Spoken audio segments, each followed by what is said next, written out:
तर अशा बेशिस्त अवस्थेत पुस्तकं अस्ताव्यस्त पडलेली, नोट्स नीट नसतात, इकडच्या तिकडं फायलिंग झालेलं नसतं, रफ नोट्स असतात, सगळं स्क्रिबल केलेले पेपर्स असतात.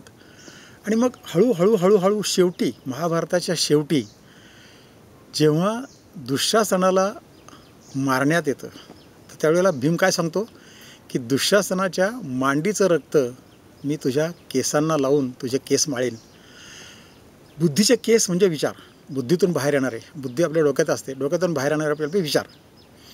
तर हे जे विचार आहेत, हे विचार सुरुवातीला विस्कळीत असतात, केस अव्यवस्थित असतात. अशा केसांना दुःशासनाचं रक्त, दुःशासन म्हणजे आता दुःशासन संपलं, आता सुशासन आपण म्हणतो ना, अच्छे दिन आएंगे. तर हे सुशासन म्हणजे चांगलं शासन, आता ॲडमिनिस्ट्रेटिव्ह म्हणजे चांगली शिस्त आली. आणि अशा शिस्तीमध्ये ज्यावेळेला आपण काम करायला लागतो, त्यावेळेला त्या विचार सुसंगत होतात आणि मग हळूहळू ज्ञानप्राप्ती होते.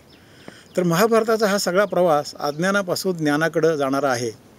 आणि काही प्रश्नांची उत्तरं त्यात म्हणजे व्यास म्हणजे सर्व, ह्या टोकापासून त्या टोकापर्यंत सर्व प्रश्नांची उत्तरं महाभारतात आहेत असं म्हटलं जातं. तर आपण त्यातले एक एक बघू. द्रौपदी वस्त्रहरण म्हणजे काही नाही, साधं बुद्धी वस्त्रहरण म्हणजे आपल्याला स्वतःचा द्रौपदी वस्त्रहरण आपलं आपण स्वतः करत असतो. बऱ्याच वेळेला आपल्याला एखादा प्रश्न पडतो की आकाशात तारे किती असतील, आता त्याचं उत्तर कोणाला माहिती आहे, अजून शोधता येते किती तारे, इतके ट्रिलियन, तितक्या ट्रिलियन, आणि इतका तारा 500 प्रकाश वर्ष लांब आहे, इतक्या ट्रिलियन. म्हणजे शेवटी हे एक प्रकारचं बुद्धी वस्त्रहरणच आहे. आईन्स्टाईनलासुद्धा शेवटी त्याच्या ज्या थिअरीज होत्या, त्या युनिफिकेशन जे करायचं होतं, ते युनिफिकेशन शेवटपर्यंत जमलं नाही.